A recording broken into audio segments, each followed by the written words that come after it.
안녕하세요. 추부야 TV입니다. 이번에 추부야에서는 캠핑 전문가 김명환 대표를 모시고 최근 핫한 캠핑 시장 분석과 캠핑 사업 전망에 대해서 여쭤보겠습니다. 김명환 대표님 안녕하세요. 네, 안녕하세요. 예, 간단한 본인 소개 좀 부탁드릴게요. 우리 국내에 처음 캠핑카하고 캐러반 만들 때 그 모토인 두성 특장차 캠핑 파트의 소장이었고요.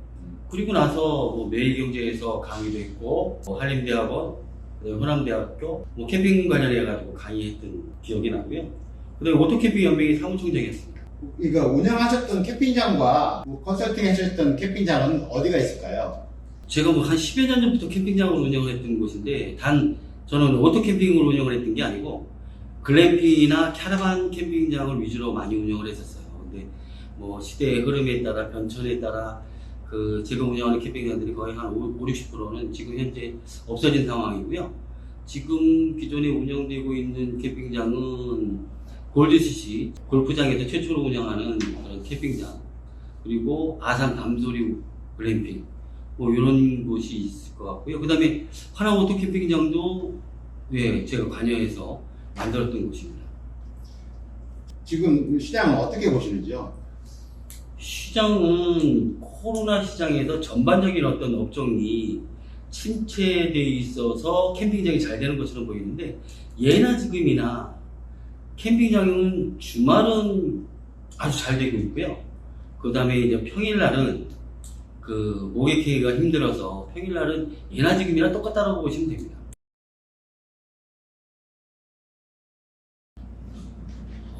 비즈니스적으로, 즉 사업을 해서 돈을 번다는 것 차원에서 보면 캠핑장은 큰 수익을 창출할 수 있는 것은 아니지만, 중장기적으로 내가 가지고 있는 부동산, 즉 토지를 개발하는 목적에 의해서 한다고 하면 굉장히 나중에는 좋은 득이 된다고 할까요? 부가가치로 올 수 있는 그런 사업이라고 보면 되니까, 단기적인 것이 아니고 중장기적인 전략으로 들어오셔야 된다는 것입니다. 제가 알기로도 예전부터 김 대표님께서는 좀 글램핑을 해야 된다. 옛날에 말씀하셨던 글램핑이 현재 대세인데 지금 어떻게 판단하고 계세요? 그때는 어떻게 글램핑으로 이렇게 간다고 보셨나요? 네. 왜 그러냐면 사업적인 측면에서 봐야 되는 거예요. 모든 어떤 비즈니스 부분이 사업 측면에서 봐야지, 장난으로 하는 게 아니고 실은 목적의식이 돈을 벌기 위해서 하는 거잖아요. 오토캠핑이 국민 여가 진흥법으로서 굉장히 좋고 인구가 굉장히 포괄적으로 많지만, 실질적으로 사업으로 들어가서 봤을 때는 크게 돈이 된다고 보지는 않았던 거죠. 즉 예를 들어서 사용료가, 오토캠핑 사용료와 글램핑과 캐러반 사용료가 확연히 틀리죠. 단 어떤 분들은 이런 말씀을 하세요. 투자비 부분이 오토캠핑을 했을 때는 투자비 부분이 작은데 글램핑이나 캐러반을 했을 때 투자비가 과다 지출되는 거 아니냐고 하는데, 실질적으로 부동산을 개발하거나 야영작업법에 의해서 야영작으로 들어오거나 했을 때 단기간으로 보는 사업이 아니거든요. 최소 짧게는 3년에서 5년 주기의 사업으로 본다라고 하면 똑같은 어떤 내가 노력하는 것에 비해 수익이 오토캠핑은 적었다라는 거예요.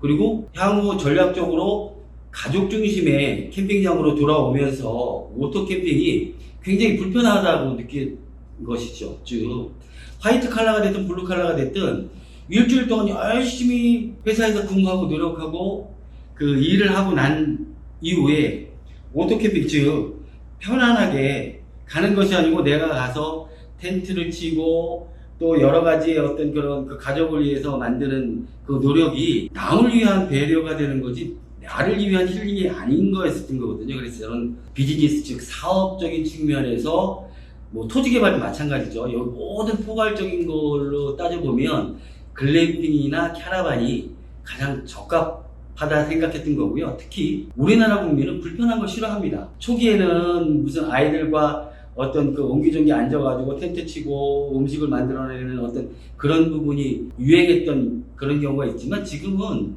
서로 부모도 그리고 자식도 온 가족이 편안하게 즐길 수 있는 캠핑이 글램핑과 카라반이었었다라는 거. 그래서 저는 그쪽을 많이 유도했던 거고요. 지금 결과적으로 봤을 때 지자체에서도 즉 야영장이나 오토캠핑장을 글램핑이나 캐러반 쪽으로 전환하는 것도 이 또한 마찬가지라는 거죠. 네, 캠핑장을 개발 시 주의할 점하고 성공하려면 어떻게 해야 하는지 그 점 한번 좀 말씀해 주시겠어요? 정말 관광 명소라든가 그 다음에 뷰가 좋다든가 뭐 이런 쪽을 제외하고는 나머지는 다 접근성이라고. 첫 번째도 접근성, 두 번째도 접근성, 세 번째도 접근성. 고객들이 막 서너 시간씩 차가 막히는 것에 비해서 가서 얻고 오는 게 없다라는 거죠.